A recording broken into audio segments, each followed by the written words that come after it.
Daejung sat alone in the linguistics lab, surrounded by screens showing alien symbols and waveforms. His fingers moved across the keyboard while his lips moved silently, forming words no one else could hear. This was his way of thinking. Always had been. When problems got complicated, he talked them through with himself.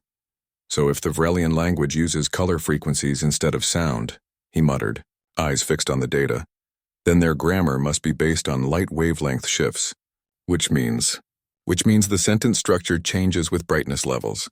He tapped his chin. That's actually brilliant. Why didn't I see it before? The station around him hummed with activity. Nexus Point was home to 17 different species, all working together on research projects. Humans were the newest members, only joining the galactic community 5 years ago. Most aliens still found them strange. Too emotional, too unpredictable, too loud. But Daejung didn't care much about what others thought. He had his work, and his work was fascinating. Languages were puzzles, and he loved puzzles. The real question is, he continued talking to himself, how do you translate a color-based insult into human speech? The redshift pattern here clearly indicates aggression, but in human terms. He leaned back in his chair. Maybe it's closer to sarcasm than anger?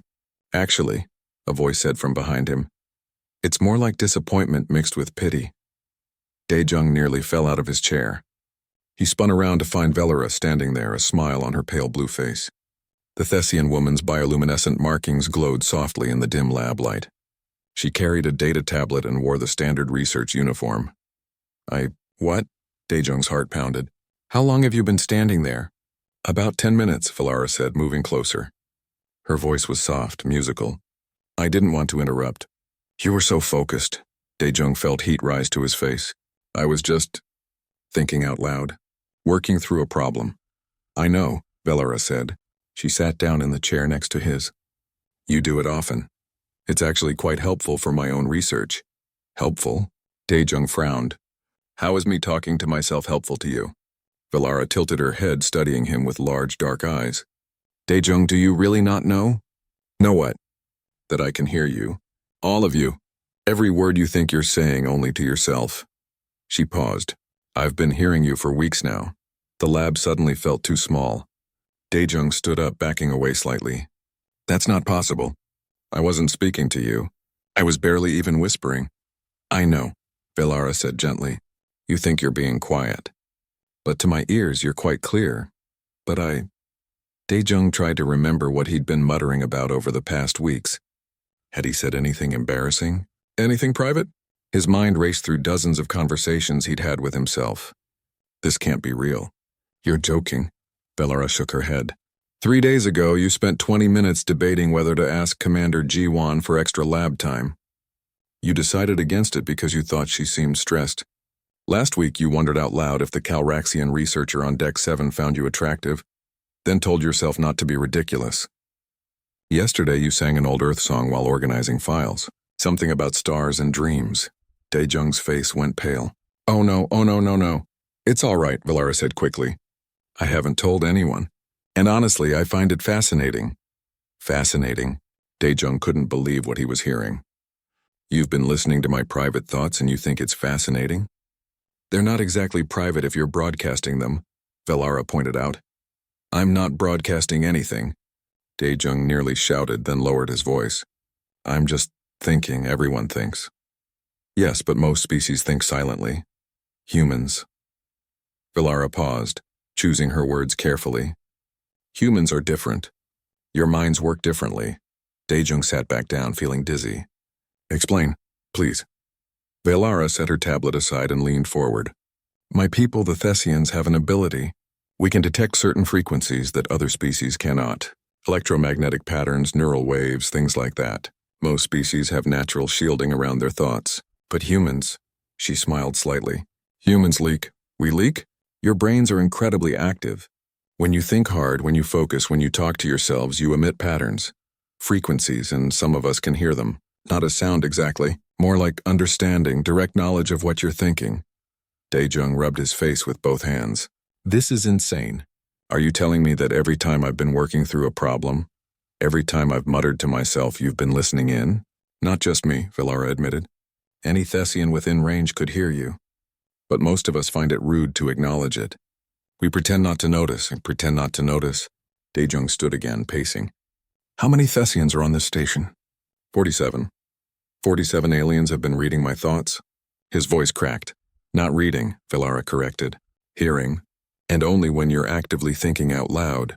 When you're quiet, we hear nothing. Daejung stopped pacing and turned to face her. Why are you telling me this now? Why not just keep pretending? Vilara stood as well. Because this morning you started wondering about something important. Something that could change everything. What did I say? You asked yourself why humans seem to understand each other so well without words. Why human teams work together so naturally. Why you often know what your friend Hyunwoo is going to say before he says it. Vilara's markings pulsed slowly. You were getting close to the truth. I thought you deserved to know. Daejung's mind spun with implications. What truth? That humans are connected in ways other species aren't. You think you're isolated in your own heads, but you're not. You're constantly broadcasting, constantly receiving, even if you don't realize it. It's why your species is so emotional, so empathetic, so intuitive. You're always picking up signals from each other. That's impossible, Daejung whispered, but even as he said it, memories flooded back. Times he'd known his mother was sad without her saying anything. Moments when he and his brother had said the same thing simultaneously. The way Commander Ji-won always seemed to know when someone on her crew needed help. Is it? Vilara asked softly. Or is it just something you never noticed before? Daejung looked at her, really looked at her. The alien woman who had been listening to his thoughts for weeks, who had kept this secret, who was now giving him information that could change everything humans thought they knew about themselves. What do we do now? He asked. Vilara smiled. Now we figure out what this means. Together. Outside the lab windows, the station continued its slow rotation, stars wheeling past in the endless dark. And somewhere in that darkness, Daejung knew the answers waited. Daejung barely slept that night. His small quarters on the station felt different now, as if invisible listeners surrounded him. Every thought that crossed his mind made him wonder, was someone hearing it? He tried to think silently, really silently, but that only made him more aware of his own mental voice. By morning, he'd made a decision. He needed proof. Real scientific proof. He found Vilara in the station cafeteria eating something that looked like purple grain. She looked up as he approached, her expression knowing.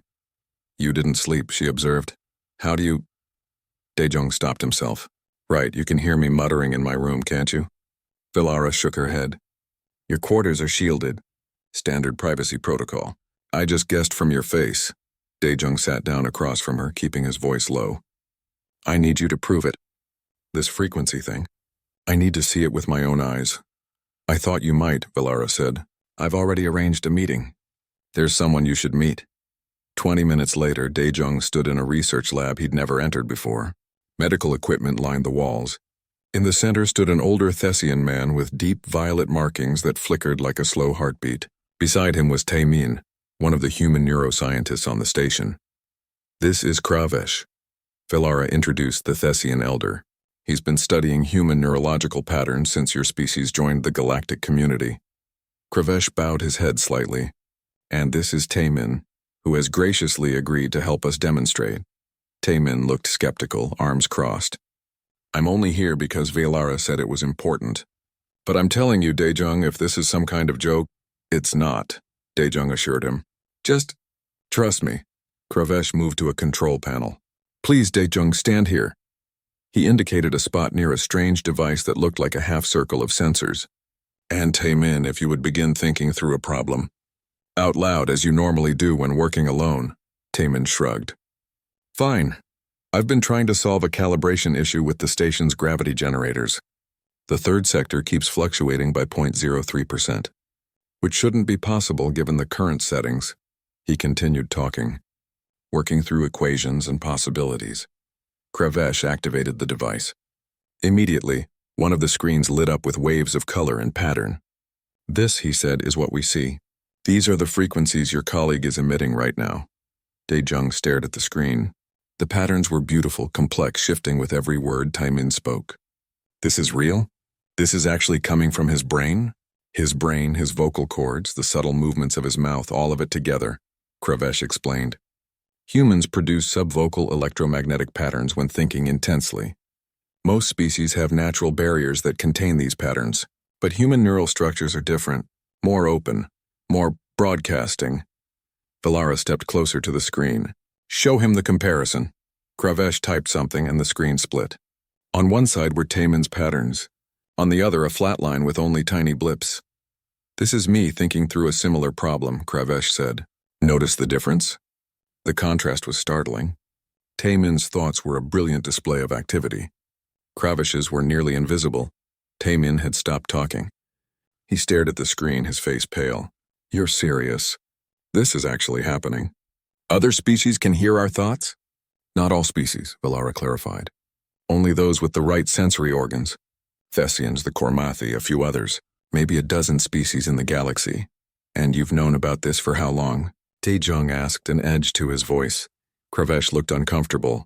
Since first contact with Earth 5 years ago. 5 years. Tayman exploded. You've been listening to human thoughts for 5 years and never told us?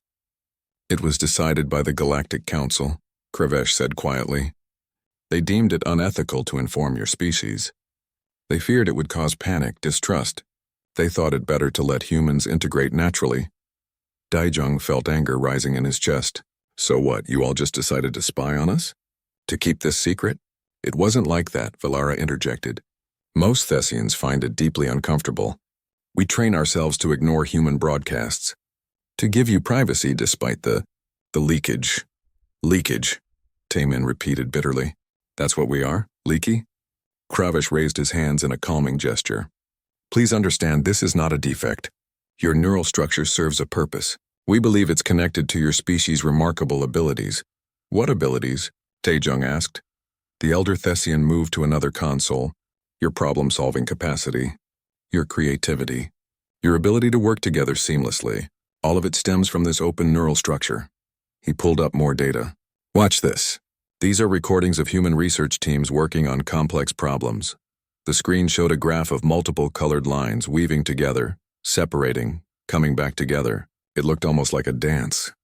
Each line represents a team member's thought patterns, Kravesh explained. Notice how they synchronize? How they begin to mirror each other. This is why human teams are so effective. You're literally thinking together even when you don't realize it. Daejong stared at the patterns. He remembered working with Hyunwoo on translation projects. How they'd often finish each other's sentences. How ideas would flow between them like water. We're connected, he said softly. Humans are connected to each other. Yes, Valara confirmed. Not telepathy exactly. More like unconscious communication. You pick up each other's thoughts and feelings without knowing it. It's why your species values empathy so highly, why you form such strong emotional bonds. Tayman sat down heavily in a chair. This explains so much. The way humans just know things about each other. Intuition, gut feelings. That's not magic or coincidence. We're actually receiving signals. Precisely, Kravesh said. Your species processes multiple solution pathways simultaneously through this constant exchange. While other species think linearly, one thought after another, humans think in networks, in webs of possibility. Daejong's mind raced with implications. Does Earth know? Does anyone in our government know about this?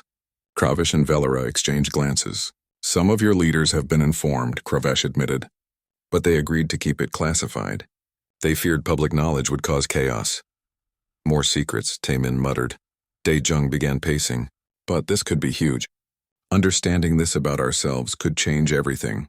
Medicine, education, communication technology. We could learn to control it, to use it purposefully. Or it could be dangerous, Valara said quietly. If humans learn to weaponize this ability, we're not weapons, Daejong snapped. I didn't say you were, but others might see it that way. Valara looked troubled. There are species on the Council who already fear human unpredictability. If they knew you could potentially broadcast thoughts intentionally, influence others through these frequencies, they'd see us as a threat. Taymin finished. Kravesh nodded gravely. This is why the secret has been kept. For your protection as much as anyone else's. Daejong stopped pacing and looked at the elder Thessian. But we know now. And we can't just unknow it? No, Kravesh agreed. You cannot. So what do we do? Daejong asked. Valara stepped forward. We research. carefully, quietly. We learn everything we can about this human ability, and then we decide together what to do with that knowledge. Together? Taemin raised an eyebrow. I'm done keeping secrets from you, Velara said firmly. If we're going to understand this, we need to work as partners. Real partners, Daejong met her eyes. Despite everything, despite the shock and anger, he trusted her. She could have kept silent forever. Instead, she'd chosen to tell the truth. All right, he said, partners. But we do this right. No more lies. No more hiding. Agreed, Velara said. Taemin stood up. I want in too. If we're going to figure out what humans really are, I want to be part of it. Kravesh smiled, his markings brightening. Then let us begin. There is much to discover. As they started planning their research, Daejong felt something shift. Fear was still there and anger at the deception, but underneath it all was excitement. They were about to unlock secrets of human consciousness that no one had ever imagined. The question was, what would they find? 3 weeks of secret research had revealed more than Daejong ever expected. He sat in the hidden lab they'd set up, staring at data that seemed impossible. Velara worked beside him, her fingers flying across holographic displays. Taemin paced behind them, muttering calculations to himself. It's quantum, Taemin said for the 3rd time. The frequencies operate on quantum levels. That's why we missed it for so long. Daejong rubbed his tired eyes. So human thoughts exist in multiple states simultaneously? Not exactly, Velara corrected gently. Your consciousness explores multiple solution pathways at once. When you think about a problem, your brain doesn't just follow one logical path. It follows dozens, maybe hundreds, all at the same time. Like parallel processing, Daejong said. Far more sophisticated than that, Taemin added. It's why humans are so good at creative thinking, at finding connections that other species miss. We're not smarter. We just think in more dimensions. A chime interrupted them. Daejong checked his communicator and his stomach dropped. It's Commander Ji-won. She wants to see me immediately. Velara's markings flickered with concern. Someone found out about our research. Had to happen eventually, Taemin said grimly. 20 minutes later, Daejong stood in Commander Ji-won's office. The human commander sat behind her desk, her face unreadable. Next to her stood Ambassador Sukja, Earth's representative to the Galactic Council. The ambassador's presence meant this was serious. Sit down, Daejong, Ji-won said. He sat. How long have you known? Ambassador Sukja asked without preamble. No point in lying. 3 weeks? About the frequencies, Ji-won leaned forward. And you didn't think to report this? I needed to understand it first, Daejong said. I needed to know what it meant before bringing it to you. That wasn't your decision to make, the ambassador said sharply. Then she sighed. But what's done is done. Show me what you found. For the next hour, Daejong explained everything. The quantum frequencies, the parallel processing, the unconscious communication between humans. He showed them the data, the patterns, the implications. When he finished, Ji-won looked shaken. So we've been broadcasting our thoughts to aliens for 5 years. Only to species with the right biology to hear, Daejong clarified. And it's not constant. Only when we're thinking intensely or talking to ourselves. That's still a massive security breach, Ambassador Sukja said. She stood and walked to the window overlooking the station. Do you know what the Council will do with this information? They already know, Daejong pointed out. They've known since first contact. They know we leak. They don't know we've discovered it. They don't know we're studying it. The ambassador turned back to face him. And they definitely don't know what you just told me. That human consciousness operates on quantum frequencies. That we process reality differently than every other species. Daejong felt cold. You think they'll see it as a threat? Some will, Ji-won said. There are council members who already distrust humans, who think we're too emotional, too unpredictable. This will confirm their worst fears. A new voice spoke from the doorway. Then perhaps it's time we controlled the narrative. Everyone turned. A tall reptilian alien stood there, scales gleaming green-black. Daejong recognized him from council broadcasts. Nal Seth, one of the more vocal critics of human membership in the galactic community. How did you? Ambassador Sukja began. Get in. I'm a council member. I have access to everything on this station. Nalseth moved into the room with fluid grace. And I've been monitoring your young researchers' activities for the past week. Daejong's heart pounded. You've been spying on us? Don't sound so offended. Your species has been unintentionally spying on everyone else for years. Nalseth's lipless mouth curved in what might have been a smile. The irony is delicious. What do you want? Jiwan asked, standing. I want an emergency council session. I want every species to know what humans truly are. Nalseth's eyes fixed on Daejong. You think you've made a wonderful discovery. You think this makes you special. But what you've actually proven is that humans are walking contamination devices. That's not what the data shows, Daejong protested. Isn't it? You broadcast thoughts. You influence others unconsciously. You process reality in ways that don't match objective truth. Nalseth moved closer. How long before human thought patterns start affecting alien minds? How long before your chaotic thinking spreads like a virus? That's ridiculous, Ambassador Sukja said. There's no evidence of that. Yet. There's no evidence yet. Nalseth straightened. I'm calling the session for tomorrow. I suggest you prepare your defense. You'll need it. He left as quickly as he'd arrived. Jiwan slumped in her chair. This is bad.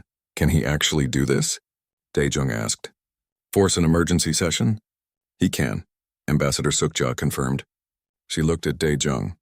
Can you present your findings to the council? Explain this in a way that doesn't make us sound dangerous. Daejong thought about the data. About what they'd discovered. I can try. But Ambassador, there's something else. Something I haven't told you yet. More good news? Jiwan asked dryly. The frequencies don't just explain our thinking. They explain our empathy. Our emotional connections. Daejong pulled up data on his tablet. Look at this. These are scans of human parent and child. Notice how their patterns synchronize? The two women studied the display. We form bonds through these frequencies, Daejong continued. When humans say they feel connected to someone, it's not metaphorical. It's literal. We're actually sharing mental space with people we care about. Ambassador Sukja's expression softened. That's beautiful. It's also potentially our best defense, Daejong said. Because it means this ability isn't just about thinking differently. It's about feeling differently. Connecting differently.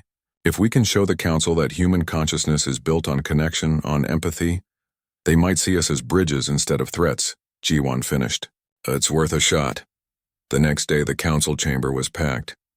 Representatives from 40 species sat in tiered seats surrounding a central platform. Daejong stood on that platform trying to ignore his shaking hands. Valara sat in the Thessian section, giving him an encouraging nod. Taemin watched from the human delegation. Nalseth spoke first, laying out his case. Humans were unpredictable. Their thought patterns contaminated objective reality. Their frequencies could influence other species without consent. They were, he argued, a danger to galactic stability. Then it was Daejong's turn. He started with the science. The quantum frequencies, the parallel processing. He showed them how human brains worked, how different they were from other species. He watched some council members lean forward with interest, others lean back with concern. Then he changed tactics. You're right to be worried, he said, looking at Nalseth. Humans are different. We do broadcast. We do process reality in ways you don't. But let me show you why. He pulled up the scan of parent and child, their frequencies intertwined. This is a human mother and her baby. Watch what happens when the baby cries. The mother's patterns shifted immediately, synchronizing with the child's distress. The mother feels the baby's pain. Not imagines it, not sympathizes with it, feels it, because our frequencies connect us. Daejong looked around the chamber. Every human bond works this way. Partners, friends, families. We're built to feel each other's emotions, to share each other's experiences. He pulled up more data. This is why human teams work so well. This is why we're good at diplomacy, at understanding different perspectives. Not because we're smarter, but because we literally feel what others feel. A council member from the insectoid Krell species spoke, but this could still be used as a weapon. Forced empathy. Emotional manipulation, could it? Daejong challenged. We've been broadcasting for our entire history. Have we ever used it that way? No. Because the same frequencies that let us connect also make us vulnerable. When we feel others' pain, we want to stop it. When we sense others' fear, we try to help. He's right, Valara stood in the Thessian section. I've been studying humans for months. Their frequencies don't push or control. They invite. They include. It's not invasive. It's the opposite, Nalseth hissed. You're biased. You've clearly formed an attachment to these humans. Yes, I have, Valara said firmly, because I've heard their thoughts. And what I hear is a species desperately trying to understand, to connect, to belong. That's not dangerous. That's admirable. Debate erupted in the chamber. Some agreed with Nalseth. Others sided with Valara. Daejung stood in the center, watching his fate and Earth's being decided by beings who couldn't understand what it meant to be human. Finally, the Council's lead arbiter raised a hand for silence. This matter requires more study. We cannot make a decision today. Ambassador Sukja stood in the human section. What does that mean for Earth? It means probationary status. Human activities will be monitored more closely. No humans will be allowed in sensitive positions until we determine the full extent and implications of these frequencies. Daejung felt his heart sink. They hadn't been condemned, but they hadn't been accepted either. As the council dismissed, Valara made her way to him. I'm sorry. I tried. I know, Daejung said. Thank you. But as they left the chamber, he couldn't shake the feeling that this was just the beginning. The galaxy knew about human frequencies now. The question was what the weeks following the council session were tense. Humans on the station felt the change immediately. Alien colleagues who had been friendly became distant. Research partnerships dissolved. Daejung found himself eating alone in the cafeteria more often than not, but he refused to give up. In a commandeered conference room, he gathered a small team. Valara was there despite warnings from her own people. Taemin came angry but determined. And two newcomers, Youngmi, a human who had volunteered for frequency testing, and Dr. Bora, a cognitive specialist who had worked with meditation practices. If humans can broadcast, Daejung said, beginning the meeting, then we should be able to control it. Learn to turn it on and off like a radio. That's what I've been thinking too, Dr. Bora said. She was older than the others, her hair streaked with gray. I've spent years studying consciousness. Meditation, focus techniques, altered states. If frequencies are tied to thought patterns, then changing those patterns should change the frequencies. Young Mai raised her hand slightly. She was quiet, soft-spoken.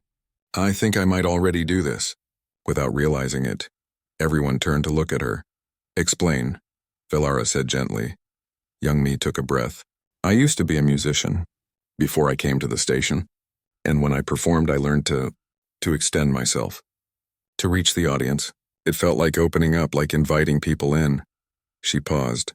I also learned to close down, to be private. I thought it was just emotional control, but maybe you were controlling your frequencies, Daejung finished, excitement building. Valara, can you hear her now? Valara focused on Youngmi, her markings pulsing as she concentrated. Very faintly. Much fainter than most humans. It's like she's behind a curtain. Can you open up, Youngmi? Dr. Bora asked. Like you did when performing? Youngmi closed her eyes. She took several slow breaths. Her face relaxed, her posture opened. Valara gasped. It's like floodgates opening. I can hear her clearly now. Thoughts, feelings, everything. And now close down, Daejung urged. Youngmi's expression shifted. She became still, contained. Gone, Valara reported. Almost completely silent, Taemin leaned forward. This is it. This is what we need. If one human can do it naturally, we can teach others. Over the following days, they worked intensely. Dr. Bora identified the mental states associated with broadcasting and shielding. Youngmi demonstrated techniques. Taemin built sensors to measure the changes in real time, and Daejung discovered something crucial. It's not just about control, he said one evening, studying the data. Look at this. When Youngmi opens up, her problem-solving speed increases by 40%. When she shields, it drops. The broadcasting isn't a bug, Valara realized. It's a feature. Humans think better when they're connected. But we also need privacy, Dr. Bora added. The key is choice. Being able to open and close at will. They developed what they called the Bridge Protocol, a series of mental exercises that taught humans to regulate their frequencies. Breathing patterns, focus techniques, visualization methods. It was part meditation, part mental discipline, part consciousness training. Taemin added a technological component, a small neural interface worn like an earpiece that helped users monitor and adjust their frequencies. Not controlling them, just providing feedback.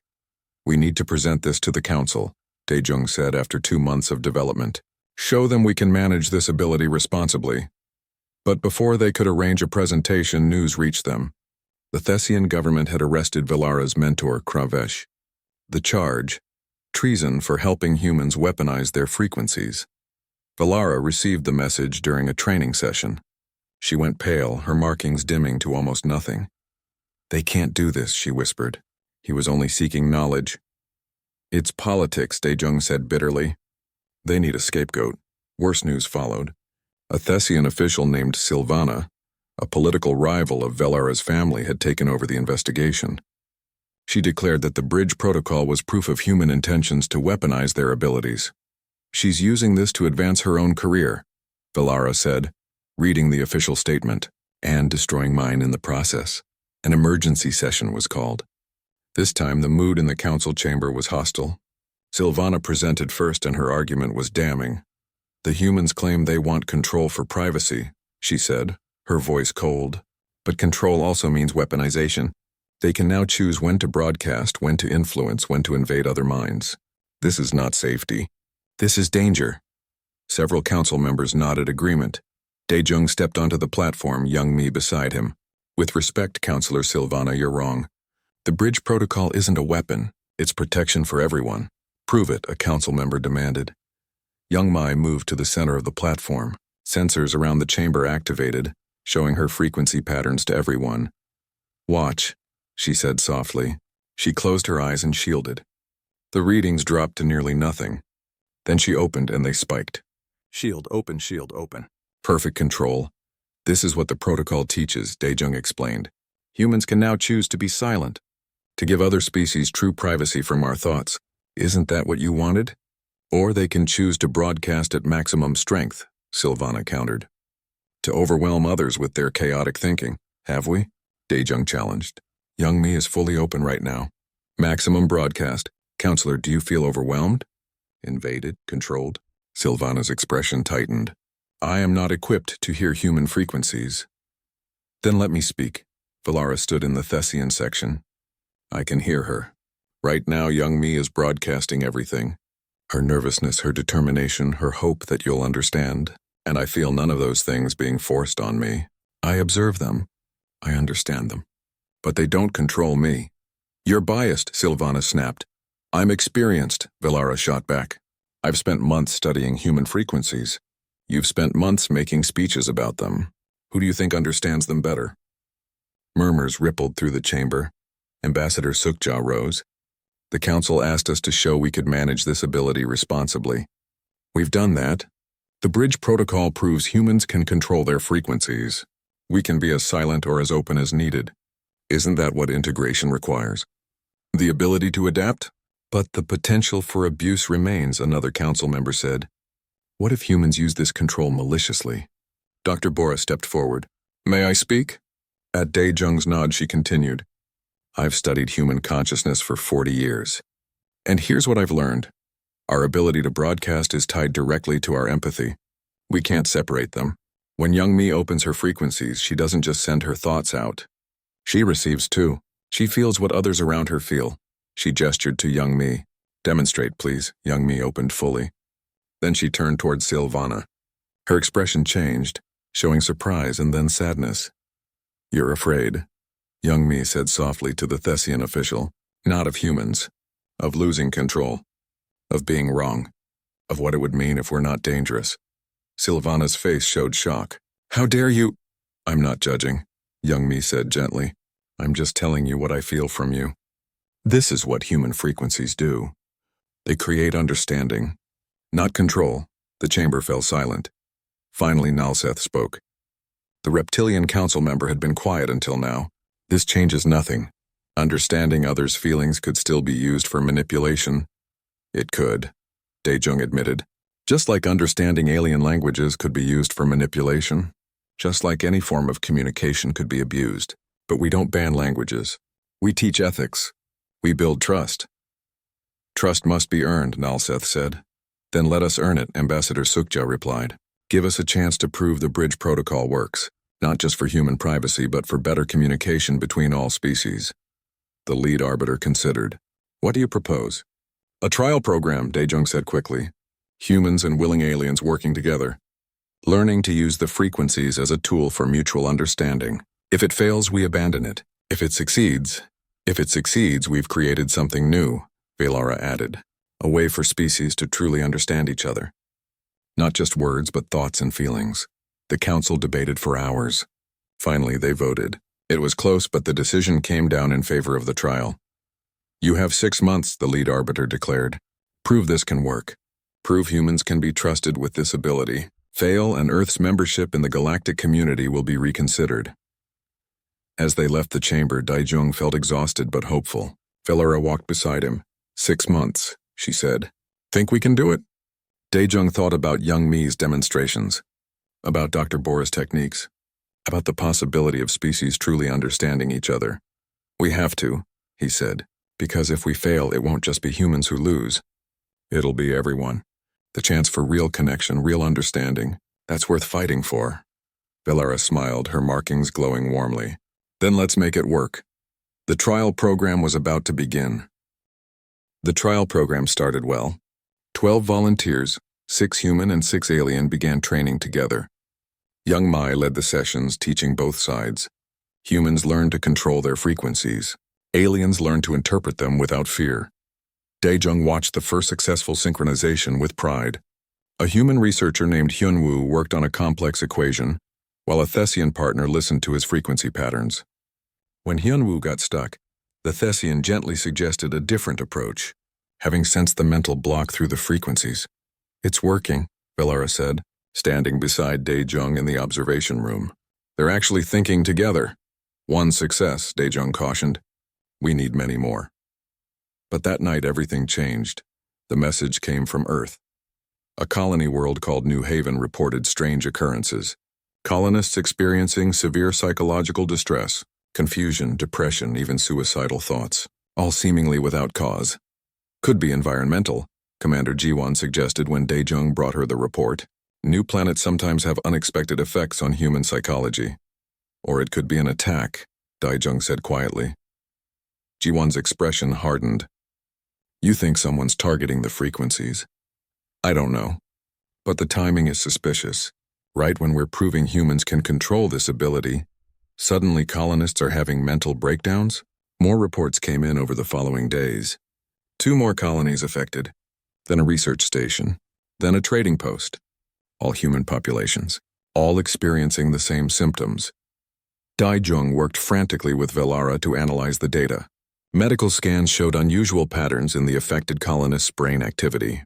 Their frequencies were chaotic, disrupted, fighting against themselves. Someone's broadcasting back at them, Velara realized, studying the patterns, sending interference, scrambling their natural frequencies. Who would do this? Daijung demanded. And how? The answer came from an unexpected source.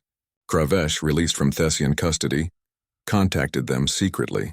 His holographic image appeared in their lab, looking older and tired. I've been investigating, he said without greeting. There's a faction. They call themselves the Silencer Coalition, species who believe humans are too dangerous to exist alongside others. Nalseth, Daijung guessed, he's one of them. But there are others. They've been developing technology based on Thessian frequency detection, weapons that target human neural patterns specifically. Velara's markings flared bright with anger. Using my people's knowledge to hurt humans. This is unconscionable. It's war, Kravesh said grimly. A silent war. They're trying to prove that humans are too vulnerable, too easy to break, that integrating them into galactic society was a mistake. Daijung felt cold. How do we stop them? I don't know. But you need to find a way, and quickly, because if human populations continue to deteriorate, the Council will have no choice but to quarantine Earth. Permanently. The call ended. Daijung and Velara looked at each other. We need help, Velara said. They assembled a team. Tae-min brought his engineering expertise. Dr. Bora contributed her knowledge of consciousness. Young Mai offered to test any solutions on herself. And Commander Jiwon brought in Captain Insu, a tactical officer from Earth Defense Force. Insu was a stocky man with sharp eyes and a sharper mind. He listened to their explanation, then studied the data on the attacks. This is sophisticated, he said. They're not just jamming your frequencies. They're turning them against you. Like a mirror reflection, but distorted. Your own thoughts become weapons against yourselves. Can we shield against it? Dr. Bora asked. The bridge protocol helps, Young Mi said, but the attacks are too strong. I've tried shielding against recorded samples. It works for a while, but the interference adapts, gets stronger. Then we don't play defense, Insu said. We go on offense. What do you mean? Daejung asked. Insu pointed to the frequency data. They're using human patterns against humans. What if we used human patterns against them? Understanding dawned on Taemin's face. Broadcast back. Send our own frequencies at the attackers.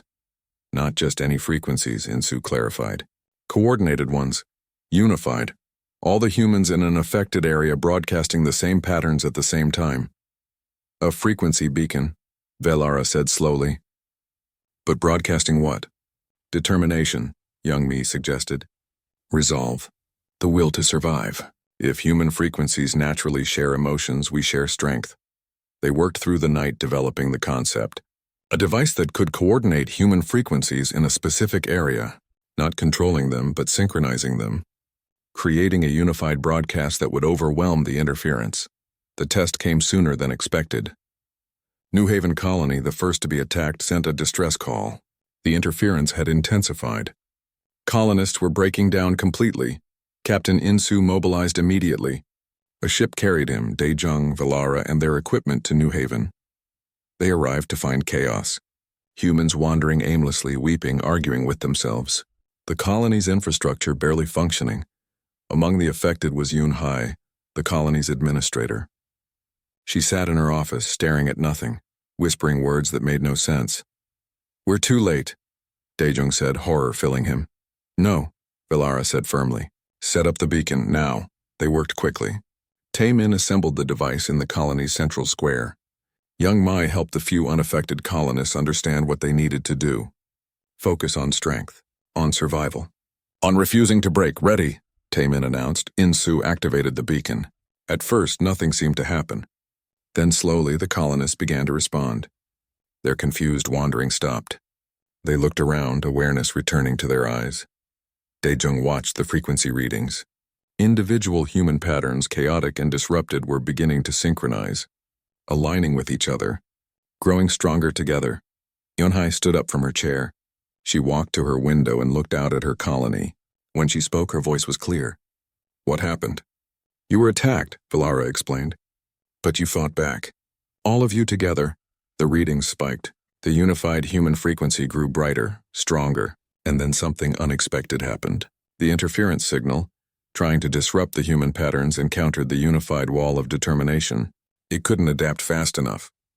Couldn't find a weakness in the synchronized defense. The interference broke, shattered against the collective human will. Colonists throughout New Haven suddenly stood straighter. The confusion cleared from their faces. Some cried with relief. Others embraced. They'd been drowning, and now they could breathe again. Insu studied the tactical displays. The source of the interference. I've got a location. A ship just outside the system. Can we intercept? Daejung asked. Already moving, Insu replied. He was coordinating with Earth defense ships in the area. We'll have them in custody within the hour. But Daejung's mind was elsewhere. He watched the colonists helping each other, supporting each other. The beacon had done more than stop the attack. It had shown something fundamental about human nature. When we're alone, we're vulnerable, he said softly. But together we're unbreakable. Velara touched his arm. This is why your species survived on Earth, why you thrived. You were never meant to be alone. The captured ship yielded 3 members of the Silencer Coalition. Under interrogation, they revealed more. This had been a test, a proof of concept. If it had worked, they planned to deploy the interference weapons across all human populations. They were going to break us all, Daejung said, reading the report. Drive every human insane. Force the Council to quarantine Earth forever. But they failed, Commander Ji-won said. She'd arrived on New Haven to assess the situation. You stopped them. This time, Insu warned. They'll try again. With better weapons, better tactics. Then we'll be ready, Daejung said. He looked at the frequency beacon, still active in the colony square. We'll deploy these everywhere. Every colony, every station, every ship. Humans will never be alone, never be vulnerable. That's not defense, Insu said with a slight smile. That's deterrence, is it wrong? Dr. Bora asked. Using our frequencies as weapons? Young Mi shook her head. We're not using them as weapons. We're using them as shields. There's a difference, Velara agreed. You're protecting yourselves. That's not aggression. That's survival.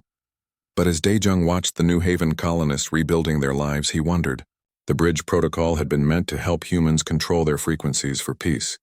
Now they were using that control for war. Even if it was defensive, even if it was necessary, it changed things. The galaxy had tried to break humanity.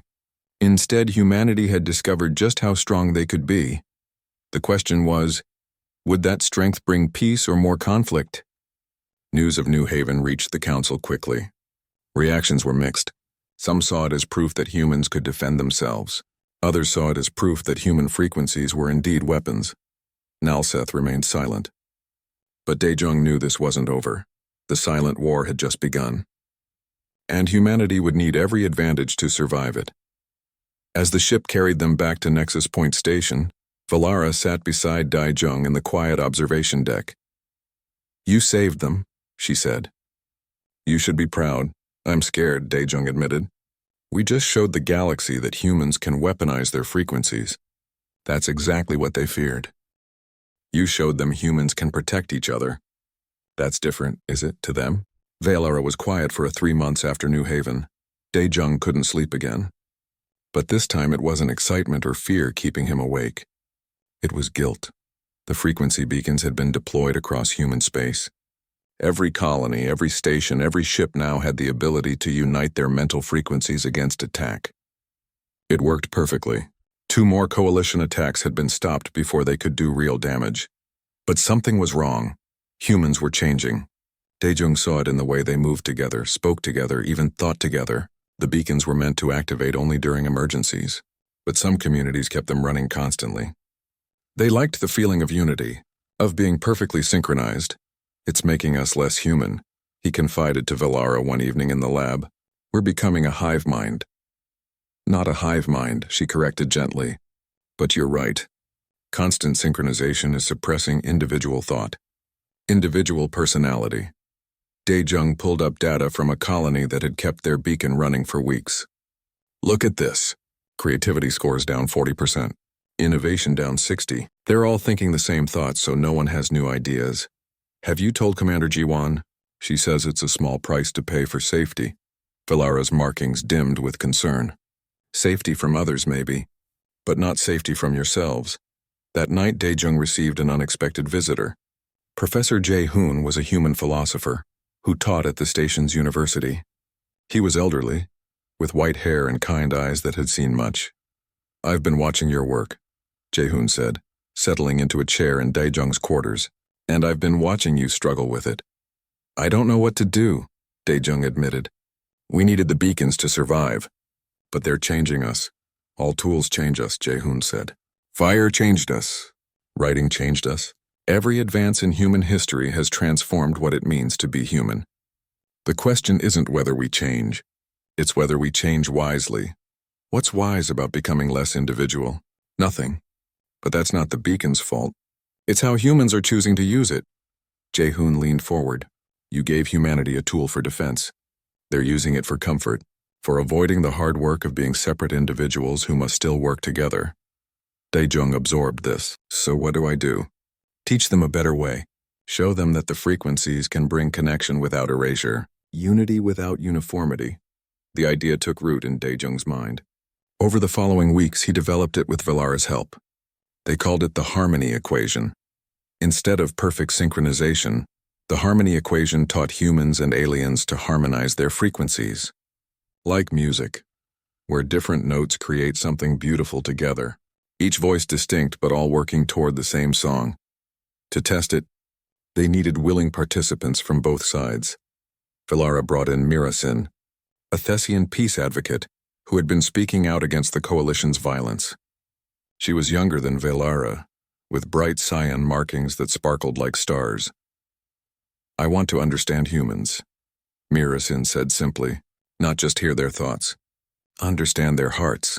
For the human side, young Mi volunteered again, and they recruited others from the original trial program. Hyunwoo came, bringing his practical engineering mindset. Dr. Bora joined, offering her meditation expertise. The first sessions were awkward. Humans tried too hard to broadcast clearly. Aliens tried too hard to hear without judgment. The frequencies clashed instead of blending. Maybe this is impossible, Yunwu said after a particularly frustrating session.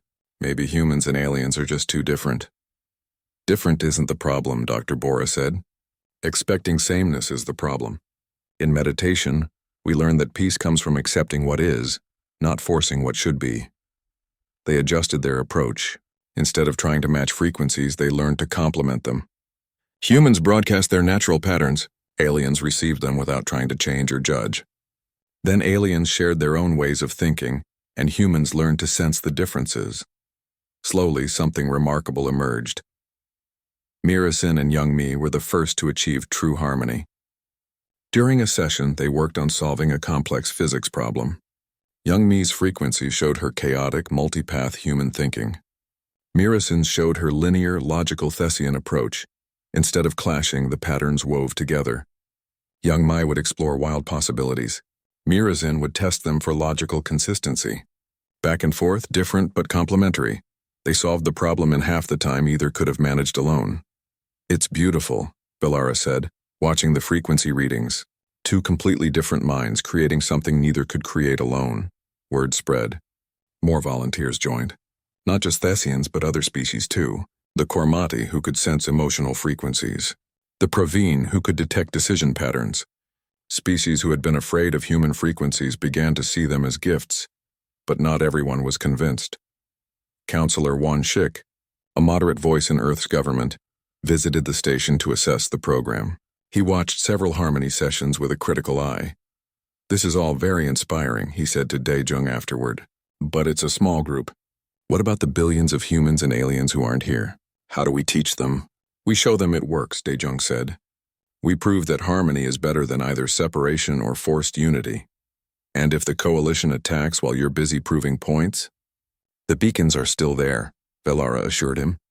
"For emergencies. But daily life should be about harmony, not constant defense." Wonshik considered this. "I'll support your work. But you need results. Real, measurable results. The council session is in 2 months. You need to show them something undeniable." After he left, the team redoubled their efforts. They expanded the harmony training, created teaching materials, developed techniques that could be learned remotely, and they planned a demonstration. For the council session, they would show harmony on a scale never before attempted. 100 humans and 100 aliens from 20 different species, all working together in frequency harmony to solve a single massive problem. The problem they chose was ecological. A dying world called Tereth needed atmospheric restoration. The chemistry was understood, but the implementation was complex.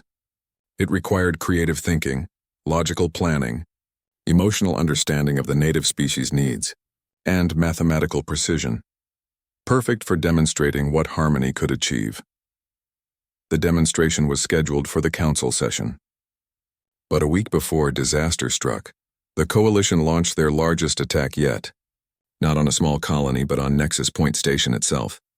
Alarms blared through the corridors. Daejung was in the lab when the first wave hit. Interference frequencies flooded the station, targeting every human aboard. He felt it immediately. His thoughts scattered, turned against themselves. The lab spun around him. Vellara's voice sounded distant, distorted. "Daejung, the beacon! Activate it!" He tried to move, but his body wouldn't obey. The interference was too strong, too focused. It wasn't just disrupting thoughts. It was shutting down motor control. Throughout the station, humans collapsed. Commander Jiwon fell at her post. Captain Insu dropped in the security center. Hyunwoo crumpled in the engineering bay. The coalition had learned from their failures. This wasn't just mental attack. This was total incapacitation. Villara tried to help Daejung, but what could she do? She couldn't activate the beacon. It required human biometrics. Then Young Mi's voice came over the station's communication system. Somehow she was still functioning. "All humans, listen to me.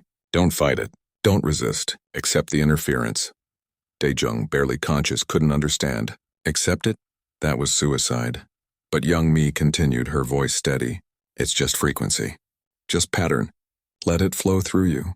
Don't make it your enemy. Make it part of the harmony. She started to sing, a simple melody, wordless and pure. Her frequency, visible on every monitor in the station, didn't fight the interference. It absorbed it, incorporated it, made it part of a larger pattern, and other humans, those who had trained in harmony, began to understand. Dr. Bora was next. Her frequency joined Young Mi's song, adding a lower harmony. Then Hyunwoo, adding rhythm. One by one, humans across the station stopped fighting the interference and started harmonizing with it. The coalition's weapon became an instrument. Daejung felt it happen in his own mind. The chaotic interference that had been tearing his thoughts apart suddenly had purpose. Structure. It became part of something larger, something beautiful. He stood up. All across the station, humans rose. They moved together, not in forced synchronization, but in natural harmony, each person distinct, but all part of the same song. The interference signal meant to destroy became the foundation of the most powerful unified frequency humans had ever created. It broadcast outward from the station, reaching coalition ships hiding at the system's edge. The coalition members, unprepared for anything like this, were overwhelmed. Not hurt, not damaged, simply overwhelmed with understanding. They felt what humans felt: joy in diversity, strength in difference, beauty in harmony. One by one, the coalition ships powered down their weapons. In the council chamber, hastily assembled for emergency session, representatives watched in stunned silence as the frequency data played out. 5 years had passed since the Harmony demonstration.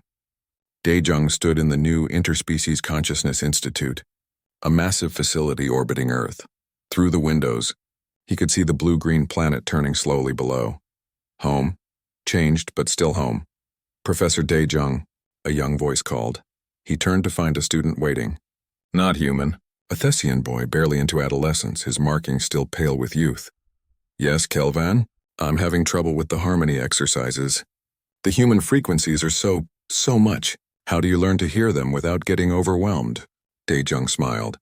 5 years ago, this question would have been asked in fear. Now it was simple curiosity. Come with me, he said. I'll show you something. He led the young Thessian to one of the Institute's main halls. Inside, a mixed class of humans and aliens practiced frequency harmony. Children, most of them. The next generation. Among them was Minji, a human girl of 7.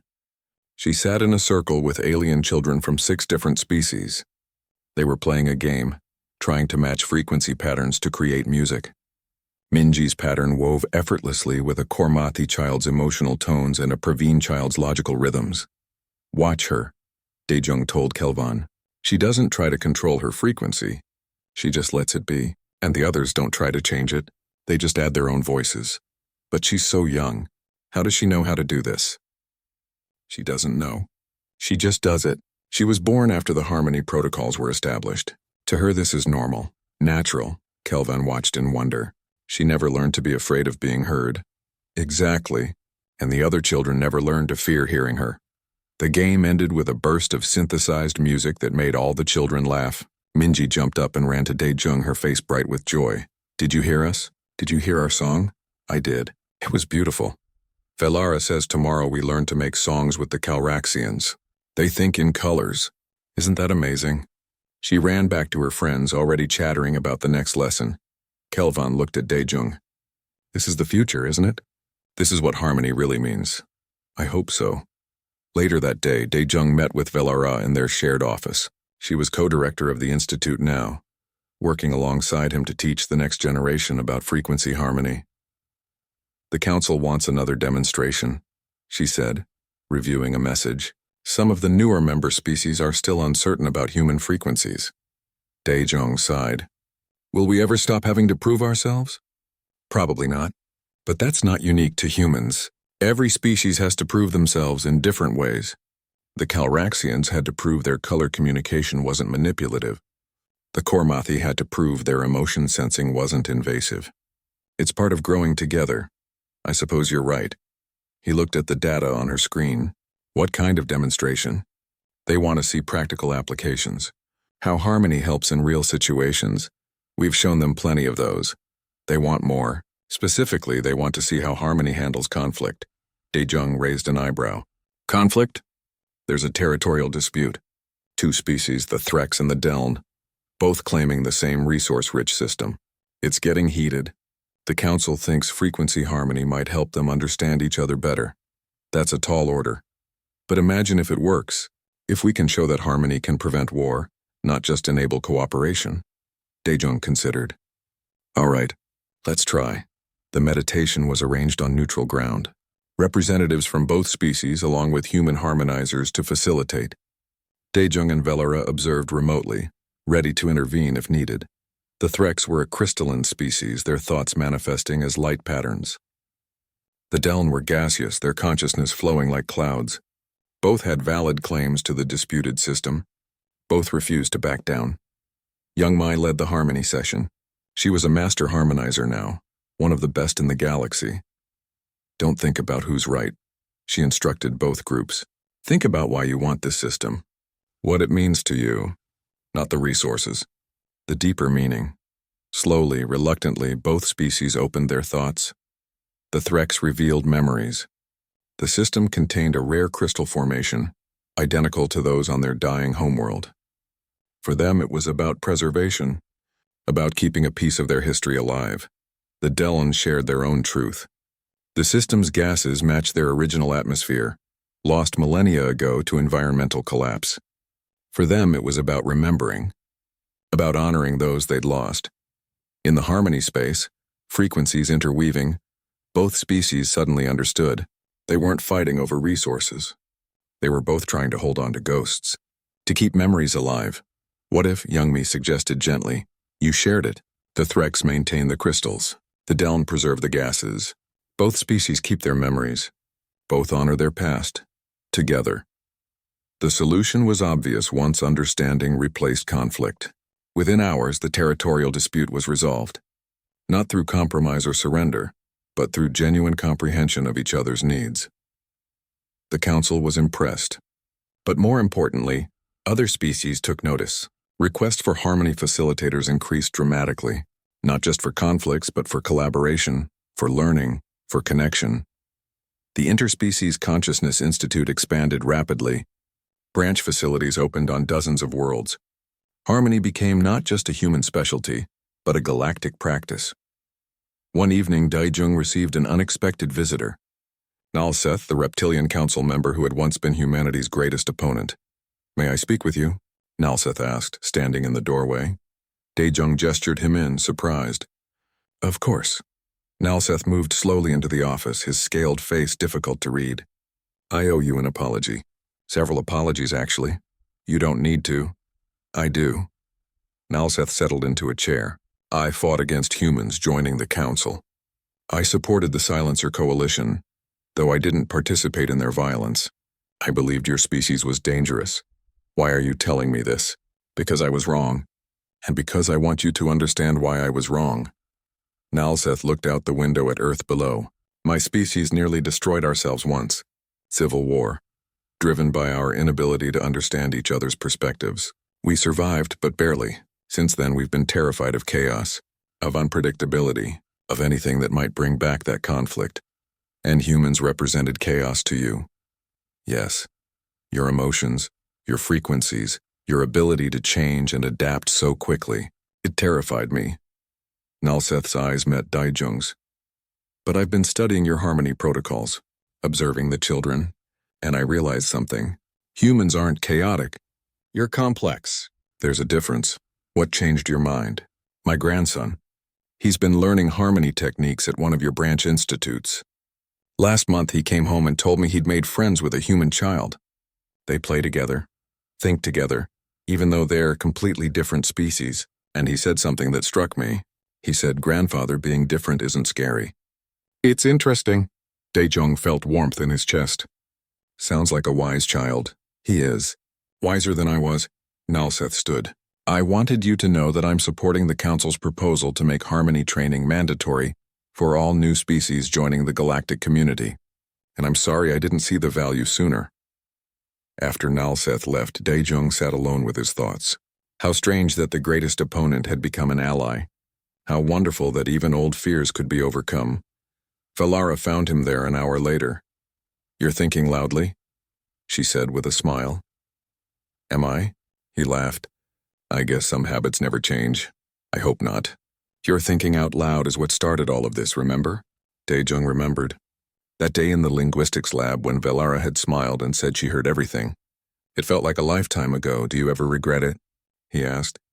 Telling me the truth? It complicated your life considerably. Complicated, yes, but also enriched it beyond measure. Velara sat beside him. I've learned more about consciousness, about connection, about what it means to truly understand another being than I ever imagined possible. That's worth any complication.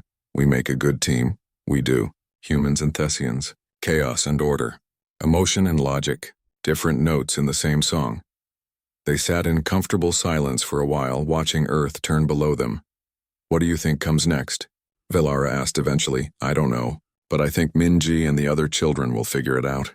They're growing up in a galaxy where harmony is normal, where being heard is a gift, not a vulnerability. Whatever they build will be better than what we imagined. That's the hope of every generation, isn't it? That the next one does better? It is. A week later, the Institute hosted its largest gathering yet.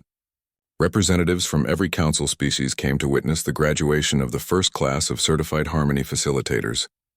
Humans and aliens who had trained together for years, learning to bridge the gaps between different types of consciousness.